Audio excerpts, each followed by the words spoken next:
चलिए यहाँ पे कह रहा है कि रिक्त स्थानों की पूर्ति करें ताकि प्राप्त मान युग्म समीकरण 2x माइनस वाई माइनस 3 बराबर 0 के हल हो।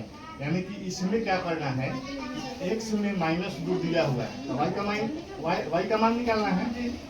तो सबसे पहले तो इसको हम लिखेंगे, यहाँ पे क्या लिखेंगे, 2x माइनस वाई माइनस 3 बराबर 0 हो गया ना। तो इसको क्या करेंगे, सोल्व कर लेंगे इसको पहले। 2x माइनस वाई इधर माइनस में है तो उधर जाकर के प्लस में, ठीक है।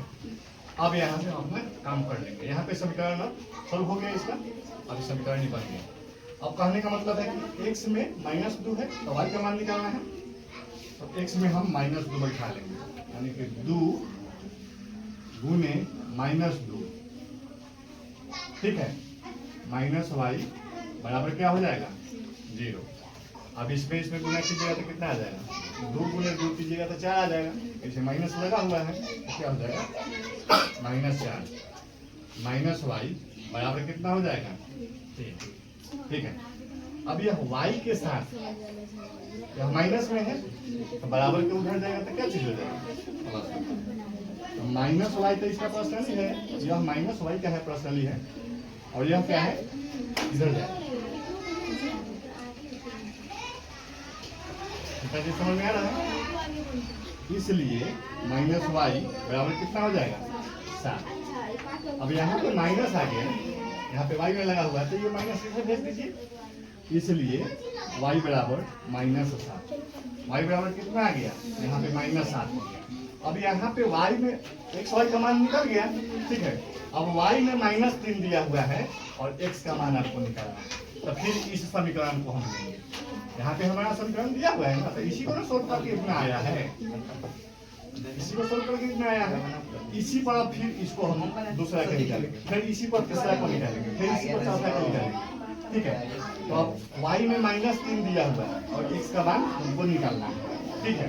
तो यहाँ पे लिख लीजिए, देखिए अब यहाँ पे लिखा हुआ है 2x माइनस वाई बराबर 3 होंगे, यहाँ हमारा समीकरण दिया हुआ है।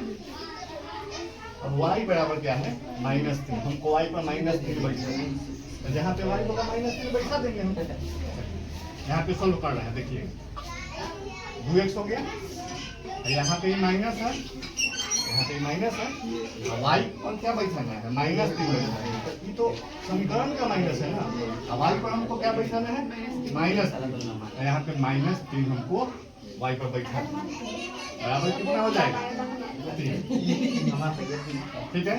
अब यहाँ पे फिर सोल्व करेंगे, 2x माइनस जब हो जाएगा तो क्या हो जाएगा 3 बराबर हो जाएगा 3। अब इसको इसलिए यहाँ पे 2x बराबर 3 क्या हो जाएगा माइनस हो गया। अभी इसलिए 2x बराबर हो जाएगा कितना, इसलिए x बराबर 0 बराबर आंसर कितना आ जाएगा, x के मान में कितना आ गया, अब निकल जाएगा। y पर 0 है तो x का मान निकाल लीजिए y पर बैठा करके, और यहाँ पे फिर अंतिम में है x का मान 3 है तो x पर फिर बैठा लीजिएगा, y का मान निकाल लीजिएगा, समझ गया।